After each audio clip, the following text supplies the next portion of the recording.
ओम शांति। आज का विषय है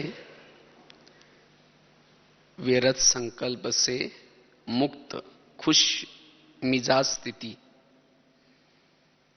अभी हम सभी ने शिवरात्रि की मुरली सुनी है,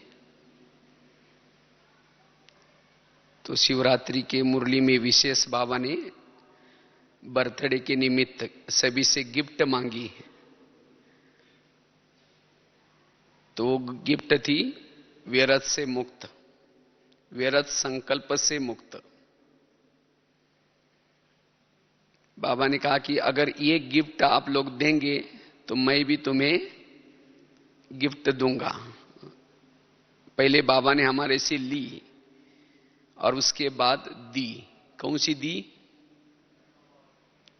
ब्रह्मा बाप समान फरिश्ता भव।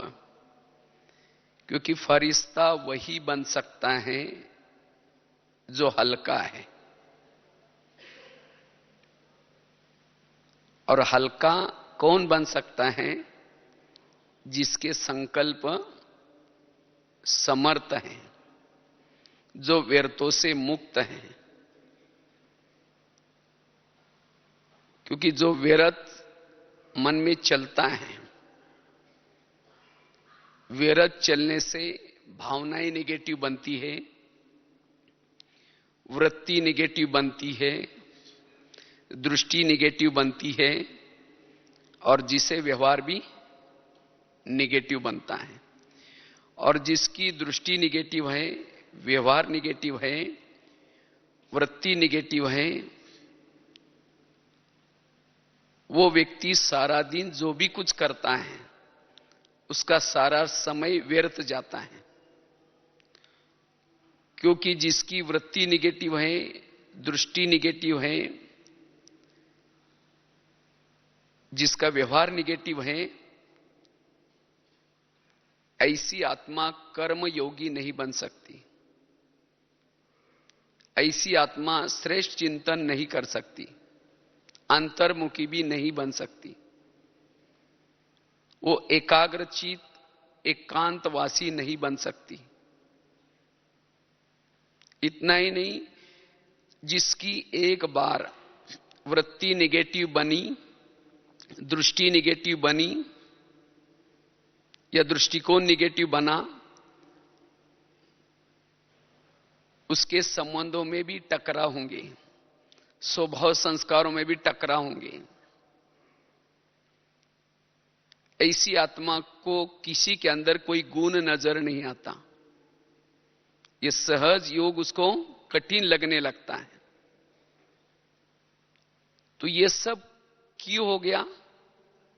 क्योंकि संकल्प ने क्या किया? संकल्प ने दृष्टि बदल दी, संकल्प ने वृत्ति बदल दी। इसलिए बाबा कहते, बच्चे ये व्यर्थ की गिफ्ट दो। ये व्यर्थ संकल्प आपको कर्मातीत बनाने में बहुत बड़े बाधक है। अगर कर्मातीत बनना है, संपन्न और संपूर्ण बनना है, इस व्यर्थ को खत्म करो। और तब कहा कि ये गिफ्ट दो, तब फिर ये गिफ्ट आपको ऑटोमेटिकली मिलेगी। अर्थात वो फरिश्ता स्थिति का अनुभव कर सकेगा।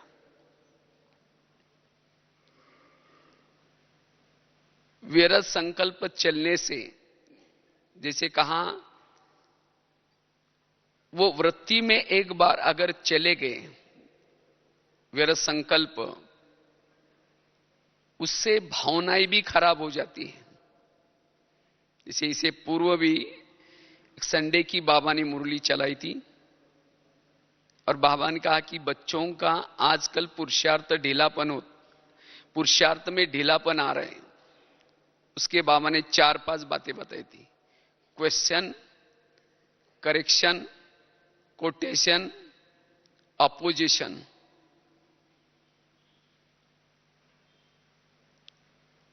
और ये सब 4 बातें भी पैदा की हो गई। किसी के प्रति अपोजिशन हो गया, क्योंकि उस व्यक्ति के प्रति लगातार मन में नेगेटिव विचार चले, और जिसके कारण क्या हो गया? अपोजिशन। अपोजिशन माया से करना है, लेकिन किसे करने लगे? साथियों के साथ। और जो साथियों के साथ अपोजिशन करता है वो माया के साथ युद्ध नहीं कर सकता, क्योंकि सारी शक्ति उसकी अपोजिशन में, दूसरे को देखने में, दूसरे के बारे में सोचने में, वो क्या करता है, ऐसा क्यों करता है, उसकी बातों को सिद्ध करने में, जिद्द करने में, अगर संकल्प इसमें जाएंगे, ऐसी आत्मा मायाजीत नहीं बन सकती।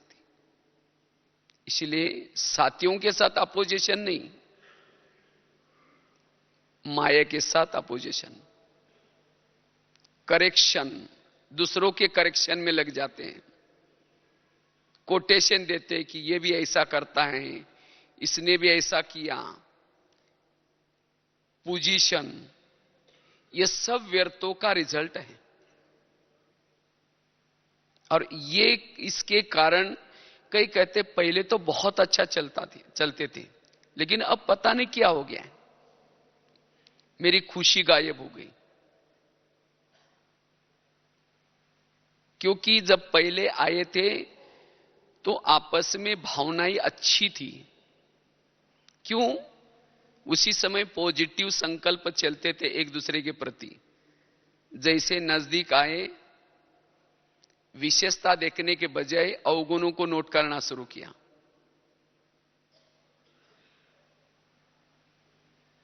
अगर किसी की विशेषता है भी जो बाबा ने उसको दी है, वो सेवा करता आगे बढ़ता है, तो भी उसके प्रति ईर्ष्या के कारण, दृष्टिकोण निगेटिव होने के कारण वो विशेषता भी अवगुण दिखने लगते हैं। और इसीलिए सारा दिन दूसरों के प्रति संकल्प चले, करेक्शन, कोटेशन, अपोजिशन, जिसके कारण पुरुषार्थ ढीला। इसीलिए बाबा कहते बच्चे, वर्तमान समय अगर हमें बेफिक्र बादशाह बनना है, अपने चलन और चेहरे से सेवा करनी है, तो अंदर जो मन में कुछ भरा हुआ है व्यर्थ,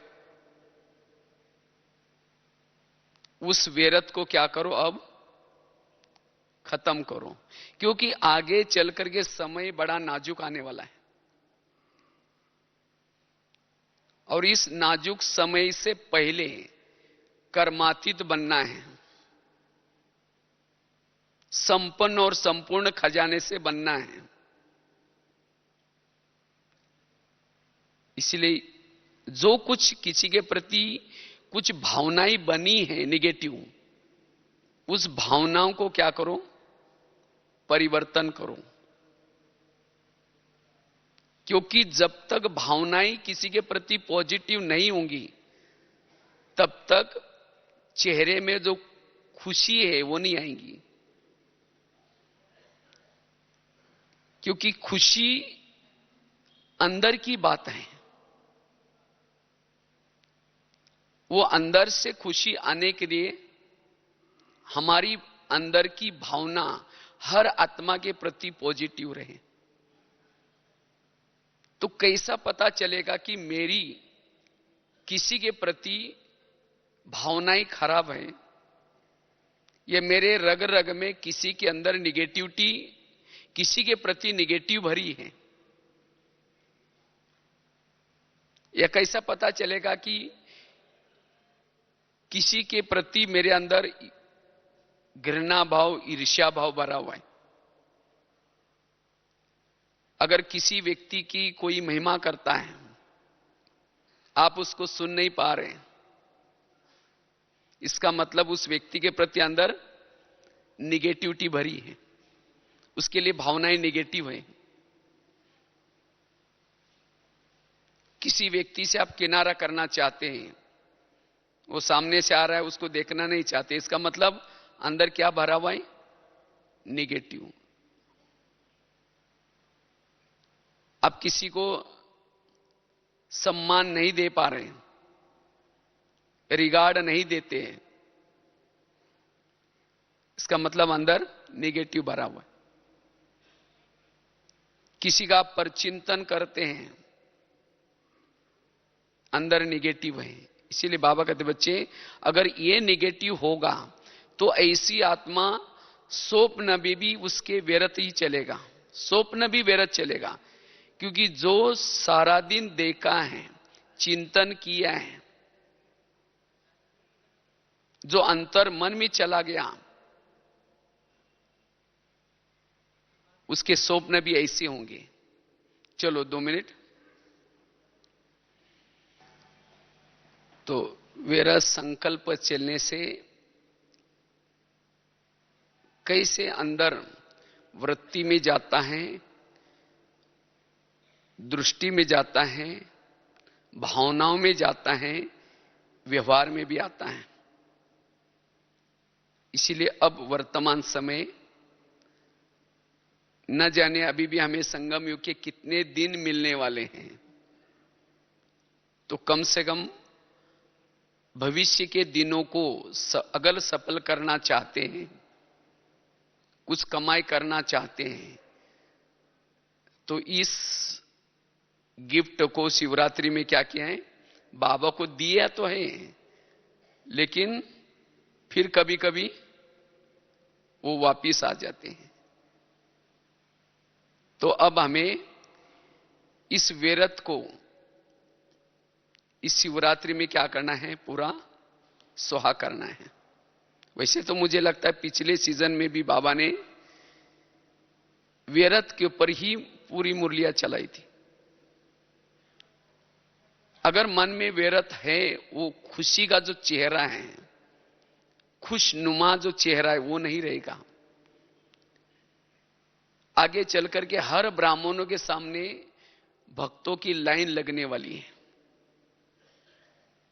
और उन भक्तों को देने के लिए, शांति देने के लिए, शांति कौन दे सकता है? जो वेरत से मुक्त है, उसके पास शांति होगी, वो दे सकेगा, वाइब्रेशन दे सकेगा, दृष्टि के द्वारा दे सकेगा। इतना ही नहीं, वो बोल भी बोलेगा दो, उसमें बल होगा। वेरत से जो मुक्त है, उसके बोल में भी ताकत होगी, दृष्टि में भी ताकत होगी, वाइब्रेशन में भी ताकत होगी। तो इसीलिए हमें वेरत से मुक्त बनना है। लेकिन ये वेरत से मुक्त बनने के लिए हम क्या करें?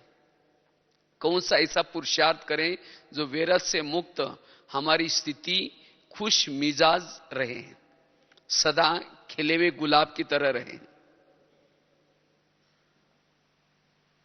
उसके लिए सबसे पहला पुरुषार्थ है अशरीरी स्थिति। जो बाबा ने कहा ना, बाबा ने ये होमवर्क दिया, वेरत से मुक्त बनो, और इसके लिए साथ में अशरीरी की ड्रिल करने के लिए कहा।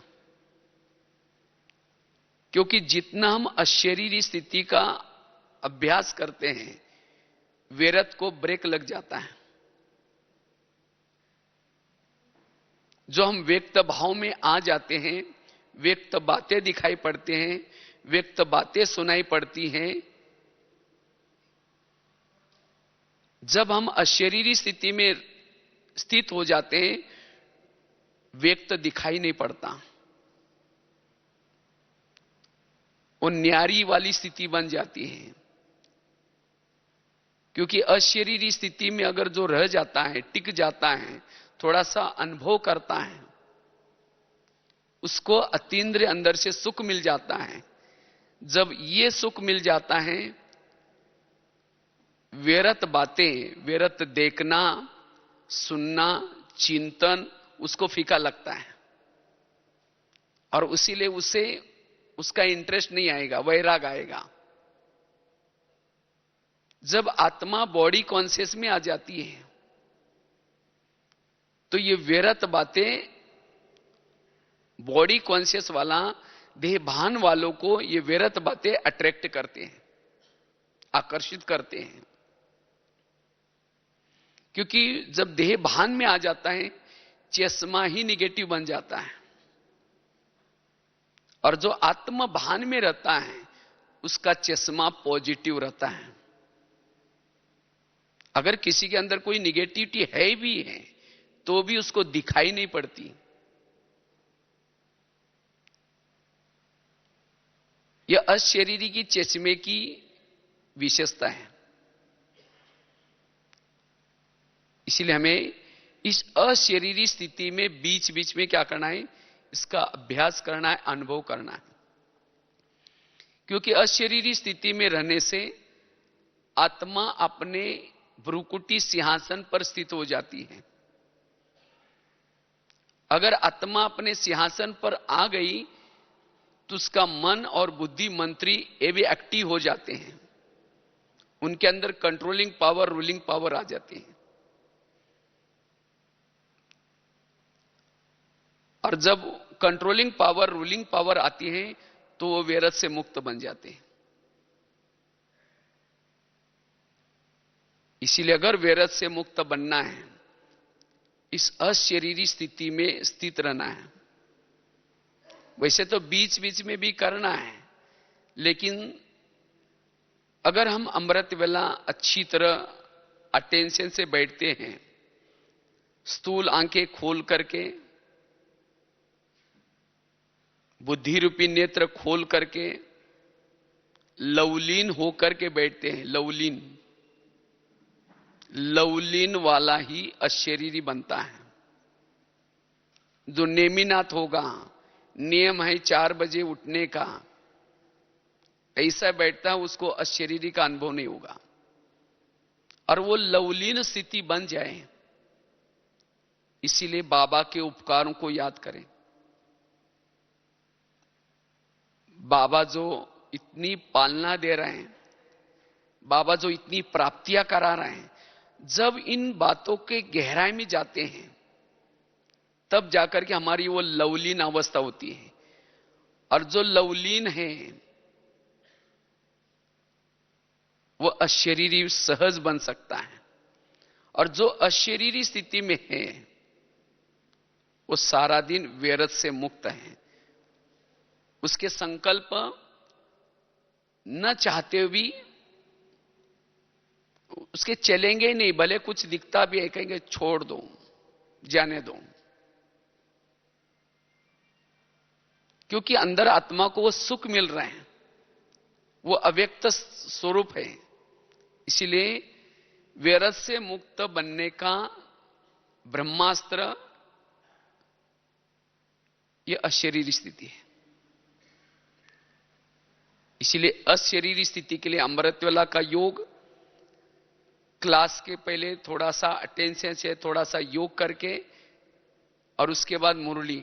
जिन्होंने ये 3 चीजों के ऊपर सवेरे सवेरे ध्यान दिया है, थोड़ी मेहनत की है, वो सारा दिन अशरीरी स्थिति में रहेंगे। और जो सारा दिन अशरीरी स्थिति में रहेंगे उसके मन को कंट्रोलिंग पावर आएगी, मन कंट्रोल हो सकता है उसको, उसका। और जब मन कंट्रोल है तो ऑटोमेटिकली उसकी भावना भी पॉजिटिव रहेगी, दृष्टि भी पॉजिटिव रहेगी, वृत्ति भी पॉजिटिव रहेगी, व्यवहार भी पॉजिटिव रहेगा। इसीलिए अशरीरी स्थिति का अभ्यास। दूसरी बात है, अगर मुझे व्यर्थ से मुक्त बनना है, व्यर्थ से मुक्त बनने के लिए ड्रामा को सदा याद रखना है। कभी कभी जब हम ड्रामा को भूल जाते हैं, और ड्रामा कैसा है? कल्याणकारी। मेरे जीवन की हर घटना में मेरा कल्याण है, इस कल्याण की भावना में अगर रहते हैं तब व्यर्थ से मुक्त हैं। कभी कभी हम पता है कि ड्रामा कल्याणकारी है, तब कहते हैं कि ऐसा क्यों हो गया, इसने ऐसा क्यों बोला, इसलिए ड्रामा हमारा कल्याणकारी है, हमारे आसपास का हर व्यक्ति कल्याणकारी है।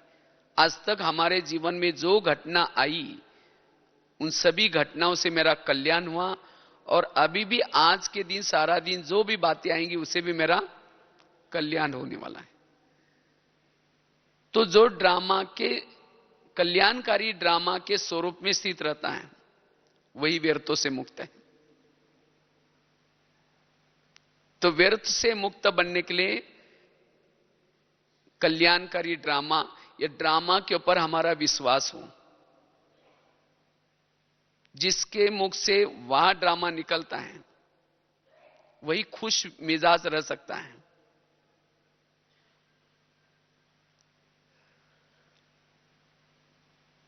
ये ऐसा कैसा हुआ, ये क्यों हुआ, अगर ड्रामा के ऊपर जिसका डाउट है वो कभी भी खुश मिजाज नहीं रह सकता।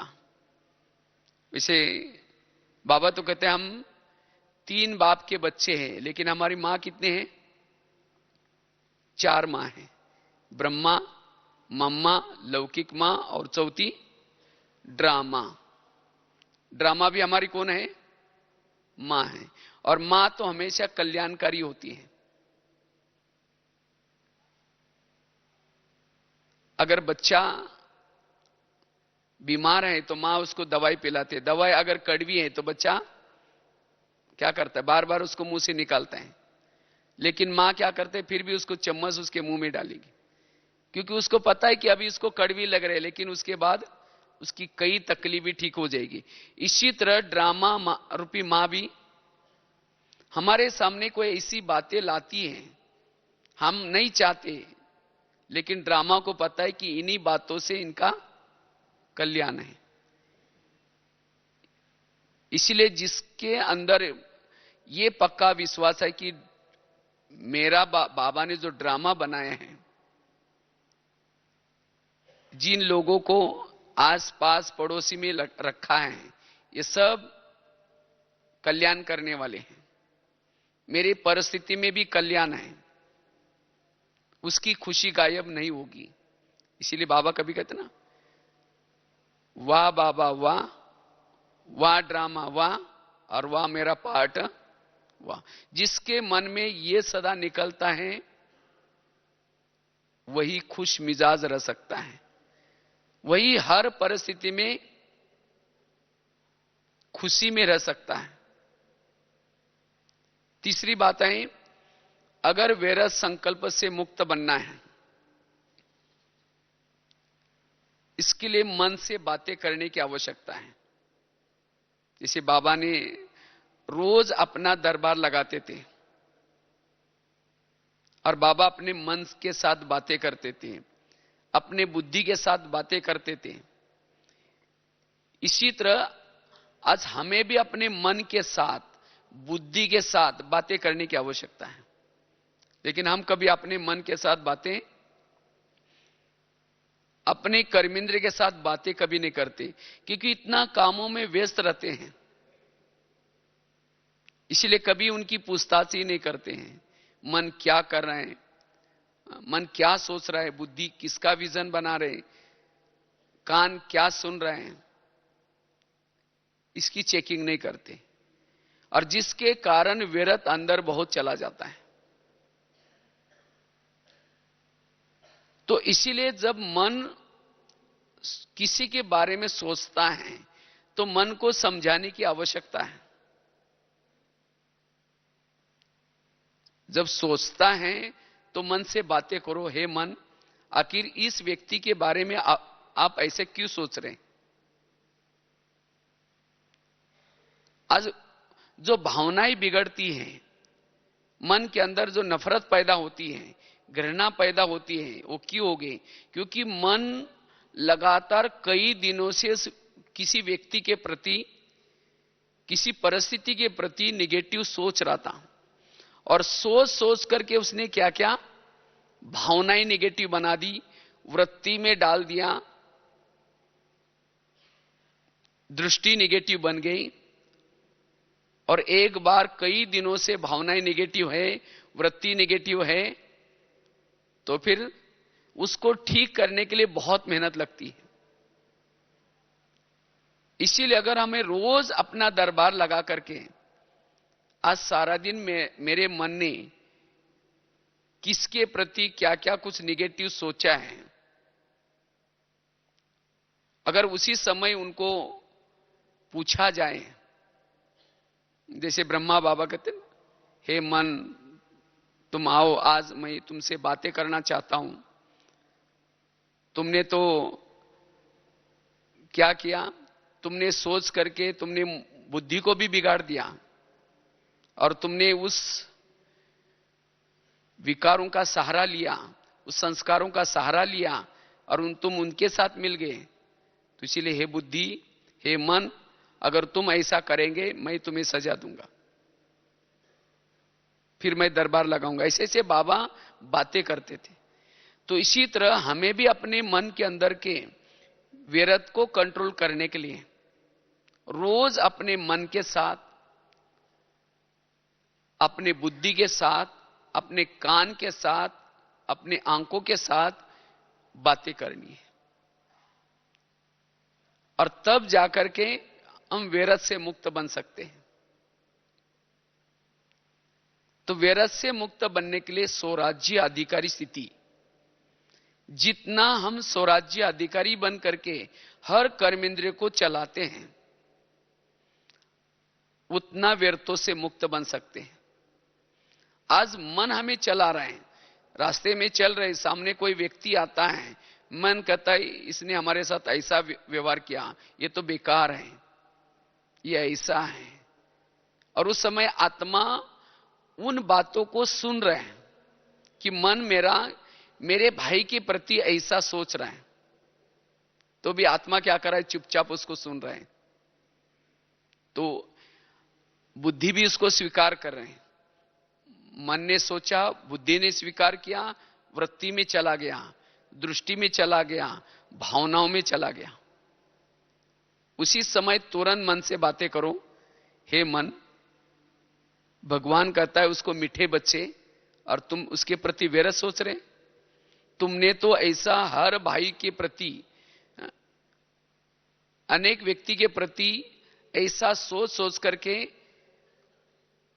हमारे संबंध बिगाड़ दिए, हमारे संस्कारों में टकराव कर दिया। इसलिए हे मन, आगे से कभी भी उस व्यक्ति के प्रति तुम्हें कुछ भी विरत नहीं सोचना है, क्योंकि तुमको मैंने मुरली के लिए कुछ पॉइंट दिए हैं, उसका चिंतन करो। तुमको मैंने ये नहीं कहा था कि ये कैसा है, ये कौन है, ये सोचने की तुम्हारी जवाबदारी नहीं है। तो इसी तरह हम अपने मन के प्रति शक्ति बना दें, अपने बुद्धि के प्रति, तब जाकर के व्यर्थों से हम निकाल सकेंगे। क्योंकि व्यर्थ आता कहां से, मन के द्वारा, बुद्धि के द्वारा, अपने ही इंद्रियों के द्वारा अंदर आता है, और जिससे भावनाएं खराब हो जाती है। इसलिए जो स्वराज्य अधिकारी बनता है वही व्यर्थों से मुक्त बन सकता है, और जो व्यर्थों से मुक्त है, जिसको बाबा ने ना सत्य है, सत्य वाला ही सदा खुश मिजाज रह सकता है। अगर अंदर व्यर्थ गया, असत्य बने, ये भी बेईमानी का काम है। व्यर्थ सोचना, व्यर्थ देखना, ये भी ऐसी आत्मा जिसके मन में कुछ अलग है और सामने से तो उसको रिगार्ड दे रहे, रिस्पेक्ट दे रहे, उसकी महिमा कर रहे हैं, ऐसी आत्मा कभी खुश नहीं रह सकती। जिसको कहते हैं ना, मुख में राम बगल में चूरी, ऐसे की आत्मा के बुद्धि में ज्ञान भी नहीं ठहर सकता। इसीलिए बाबा कहते, बच्चे अंदर बाहर कैसे रहो, साफ रहो। तो व्यर्थ से मुक्त बनने के लिए स्वराज्य अधिकारी स्थिति, कितनी बातें बताई। एक तो पहली बात बताई, देही अभिमानी स्थिति, आत्मा अभिमानी स्थिति जरूरी है। दूसरी बात बताई, अगर हमें व्यर्थ से मुक्त बनना है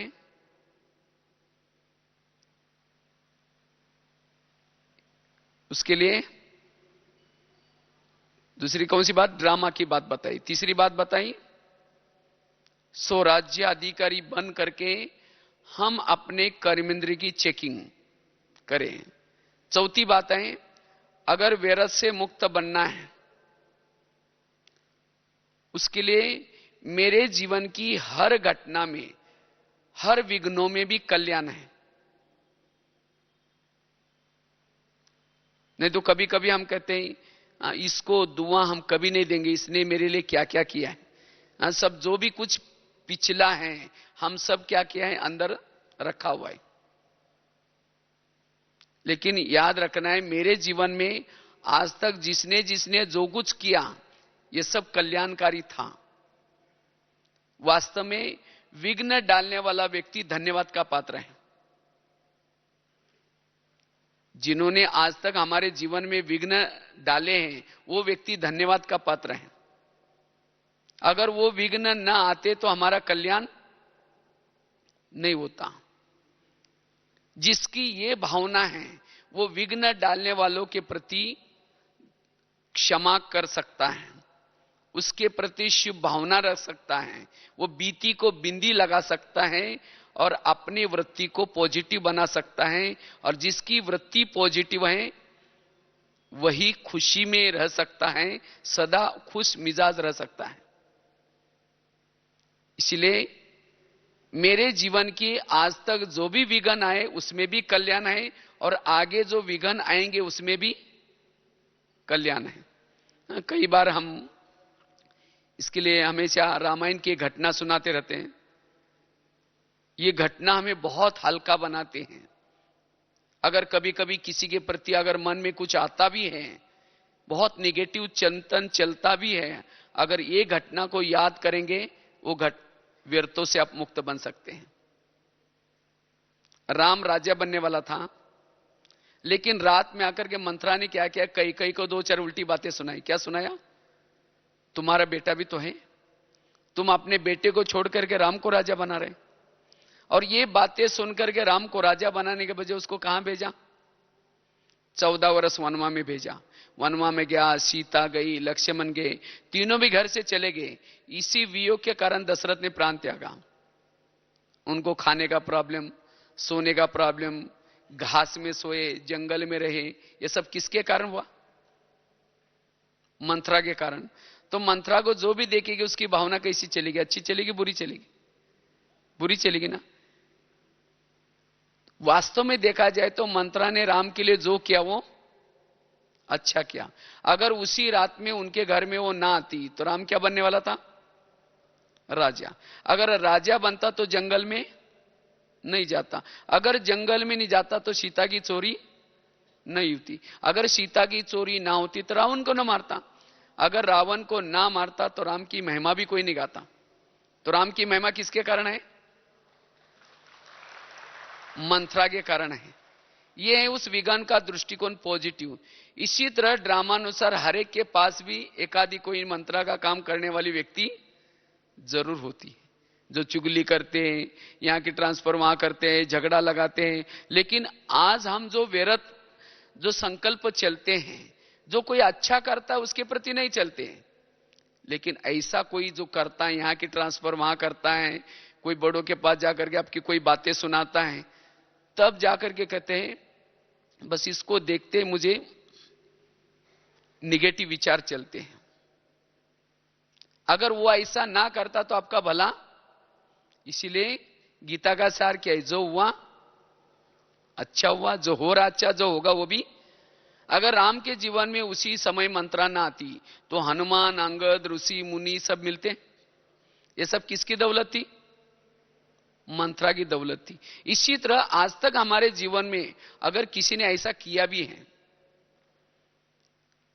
अगर वो ना करते हैं तो आज हमें इतना बाबा मिला, इतना अच्छा दैवी परिवार मिला, दीदी दादियां मिली, ज्ञान मिला, ये सब किसकी दौलत है? आज तक जिन्होंने ऐसा किया। क्योंकि उसके कारण तो हमें वैराग आया, इसीलिए सेंटर पर आए, इसीलिए कभी एकांत में बैठ करके आज तक जिन्होंने कुछ ऐसा किया है, कुछ व्यवहार, ऐसी आत्मा को धन्यवाद दो। कहो कि आप लोगों ने हमारे साथ ऐसा किया लेकिन हमारा बहुत अच्छा हुआ, फिर 5000 साल के बाद भी ऐसा करने के लिए जरूर आना। तब जाकर के उस व्यक्ति को देखने के बाद खुशी अंदर से आएगी, इन्होंने तो मेरा कितना भला किया। नहीं तो कभी क्या करते हैं, कहते इसने मेरा तो बहुत ऐसा किया है, वो निगेटिव बातें अंदर रखी हैं, इसीलिए उसको देखने के बाद खुशी गायब हो गई। उसको देखने के बाद निगेटिव संकल्प चलना शुरू हो जाते हैं। इसीलिए बाबा कहते बच्चे, मैंने इतना अच्छा ड्रामा तुम्हारा बनाया है, तुम्हारा कोई भी बुरा नहीं कर सकता। लेकिन अगर कुछ बुरा है भी है, बुराई में भी क्या देखो, अच्छाई। निगेटिव बातों को क्या बना दो, पॉजिटिव। जो निगेटिव बातों को पॉजिटिव बनाना जानता है, उसकी खुशी कभी गायब नहीं होती। तो इसीलिए अगर सदा खुश मिजाज रहना है तो निगेटिव बातों को क्या बनाना है, पॉजिटिव। अगर कोई गाली भी देता है, समझो गाली को क्या समझो, ये गाली नहीं दी, मेरे पर गुलाब का फूल डाल दिया। अगर जो यहां संगम युग में आपको गाली देगा, वही व्यक्ति द्वापर युग में आपके मंदिर में आकर के रोज गुलाब का फूल चढ़ाने का काम करेगा। तो जिस दिन किसी ने गाली दी तो योग में बैठेंगे तो बाबा को, बाबा आज आपने एक बहुत अच्छा भगत भेजा था, उसने बहुत अच्छा फूल डाल के गया, आपका बहुत बहुत धन्यवाद। निगेटिव को क्या बना दिया, पॉजिटिव। एक बार जगदीश भाई जी ने बहुत अच्छा एक बार अनुभव सुनाया था। जगदीश भाई पहली बार जब मधुवन में आए थे तो बाबा ने उनको पूरा क्या क्या यज्ञ की पूरी सब कारोबार दिखाई, और सब कुछ दिखाने के बाद फिर बाबा थोड़ा सा एक पहाड़ी थी वहां लेके गए, और बाबा ने कहा कि देखो वो जो झोपड़ी दिखती है ना, कहा कि ये बाबा के मेरे मित्र की झोपड़ी है। तो बाबा ने, जगदीश भाई ने फिर बाद में पूछा कि बाबा इतने अच्छे तो बाबा के मित्र कितने अच्छे होंगे, तो उनसे भी मिलना है। तो उन्होंने किसी को पूछा तो नहीं, कहा कि बाबा को वो गाली देते हैं, इसीलिए बाबा ने उनको क्या बोला है, मित्र बोला है। तो इसी तरह बाबा गाली देने वालों को भी क्या समझते थे, मित्र। तो इसी तरह अगर हमारा कोई बुरा करता भी है, उसको क्या समझना है, मित्र। निगेटिव बातों को पॉजिटिव। जो निगेटिव बातों को पॉजिटिव बनाना जानता है, वो कभी भी नेगेटिव संकल्प नहीं चलाएगा। वही आत्मा व्यर्थों से मुक्त रह सकती है। लेकिन कौन बना सकता है, निगेटिव को पॉजिटिव बनाने के लिए कौन सी शक्ति चाहिए, सहन शक्ति चाहिए। सहन शक्ति वाला ही निगेटिव को पॉजिटिव बना सकता है। अगर सहन शक्ति नहीं है और ऐसे हम सोचेंगे चलो कोई बात नहीं छोड़ देते हैं, करते करते सहन करते करते एक दिन आएगा, गुस्सा आएगा, कहेंगे तुम्हारा 1 साल से देखा, अब मुझे सहन नहीं होता। वो विरत और ही क्या हो गया, उबाला आ गया उसका। इसीलिए हमें क्या करना है, निगेटिव एक्चुअली इसमें हमारा फायदा है। वो व्यक्ति मेरे साथ ऐसा करता है, उसमें क्या है, फायदा। उसमें जो फायदा देखने वाला ही निगेटिव को पॉजिटिव बना सकता है। अगर समझो आपके पीठ के पीछे किसी 4-5 लोगों ने मिलकर के आपकी बुराई की, आपके बारे में निगेटिव सोचा या परचिंतन किया, और जब उसमें से कोई आकर के आपको कुछ सुनाता है तो क्या होता है, तुरंत अपने सोच निगेटिव चलते हैं। अच्छा इन्होंने क्या क्या मेरे लिए बारे में सोचा होगा, सबके सामने मेरी नफरत हो गई होंगी, सबने मेरे लिए भावना खराब हो गई होंगी, उसने मेरे आखिर क्या किया, वो निगेटिव विचार चलेंगे। लेकिन नहीं, अगर किसी ने पीठ के पीछे आपके लिए कुछ बोला भी है तो उस बात को तुरंत पॉजिटिव बनाओ। कोई बात नहीं, इन्होंने मेरी भावना खराब नहीं की, लेकिन क्या क्या, इन्होंने 3-4 लोगों ने मिलकर के मेरा कीर्तन भजन किया। कीर्तन भजन में क्या होता है, 2-4 जन इकट्ठे मिलते हैं तो एक जन टाल बजाता है, एक जन डपला बजाता है, एक जन गाता है, 2-4 जन सुनते हैं, ऐसा होता है ना। तो इसी तरह परचिंतन में भी 2-4 जन इकट्ठे होकर के वो ही ऐसा, उसने ऐसा ही किया, वो ही ऐसी, तो समझो कि मेरा क्या किया, कीर्तन भजन किया। तो जिस दिन ऐसा किसी ने किया तो योग में बैठेंगे तो बाबा को, बाबा आज आपने एक बहुत अच्छा भजन मंडली भेजी थी, उन्होंने बहुत अच्छा मेरा भजन गाया, फिर कल भी किसी को भेज देना। तो ऐसी बातें सुनने के बाद आपको कभी चिंतन व्यर्थ नहीं चलेगा। तो इसीलिए अगर व्यर्थ से मुक्त बनना है, निगेटिव बातों को क्या बना दो, पॉजिटिव। क्योंकि इन बातों से हमारा फायदा है। अगर कोई करता भी है तो कोई बात नहीं, तब हम व्यर्थ से मुक्त बनेंगे। और जितना हम व्यर्थ संकल्प से मुक्त बनेंगे उतना हमारी खुशी, वो खुशी कभी भी कोई छिपा भी नहीं सकता, उसको दबा भी नहीं सकता, खुशी कोई भी छीन नहीं सकता। और जो ऐसा खुशनुमा है वही धैर्यचित होगा, वही शांतचित होगा, वही शुद्ध वायुमंडल में शुद्ध वाइब्रेशन फैला सकता है, वही दूसरों को शांति का अनुभव करा सकता है, वही अचल अडोल रह सकता है। अगर अंदर व्यर्थ है, उसको डर होगा, भय होगा, वो सोचेगा मेरा क्या होगा, मेरा कैसा होगा, और संकल्प बढ़ते जाएंगे। इसीलिए बाबा कहते बच्चे, वर्तमान समय व्यर्थ से मुक्त बनने की आवश्यकता है। और जितना व्यर्थ से मुक्त बनेंगे उतना आपका चेहरा सेवा करेगा। इसलिए 4-5 बातें बताई। वैसे तो बातें तो बहुत हैं, लेकिन इन 4-5 बातों का भी अभ्यास करेंगे तब भी हम सदा व्यर्थ से मुक्त हल्के बनेंगे। और जो हल्का है उसको कहेंगे फरिश्ता। फरिश्ता मतलब ऐसा नहीं कि हमें कोई पंख आएंगे, वो व्यवहारों में हल्का, वो चलते समय भी हल्का। जो भारी है उसको कहेंगे देहभान। उसका मन भी हल्का, उसकी बुद्धि भी हल्की, उसकी दृष्टि भी हल्की, वृत्ति से भी वो हल्का होगा। और जो हल्का है वही ऊपर उड़ सकता है। इसीलिए अगर मुझे फरिश्ता बनना है, फरिश्ता स्थिति की अनुभूति करनी है, सारा दिन हमें परिस्थितियों में, कर्मों में अपने मन को हल्का रखने की आवश्यकता है। जिसका मन कर्मों में, परिस्थितियों में हल्का रहता है, जब वो योग में बैठेगा उसका ही मन परमधाम में, अव्यक्त वतन में टिक सकेगा। नहीं तो कई भाई बहन कहते हैं जब हम योग में बैठते हैं तो मेरा मन ऊपर जाता ही नहीं। एक लोहे का मन लेकर के ऊपर फेंक हो जाएगा, लोहे का मन ऊपर कैसे जाएगा? इसी तरह जिसने अपने मन को मन बनाया, भारी बनाया, भारी मन ऊपर उड़ नहीं सकता। इसीलिए हमें क्या करना है, अपने मन को हल्का रखना है। और मन को हल्का रखने के लिए यह अशरीरी स्थिति। दूसरी बात बताई, ड्रामा की बात। ड्रामा कल्याणकारी है। तीसरी बात बताई, अगर हमको हल्का बनना है, व्यर्थों से मुक्त बनना है,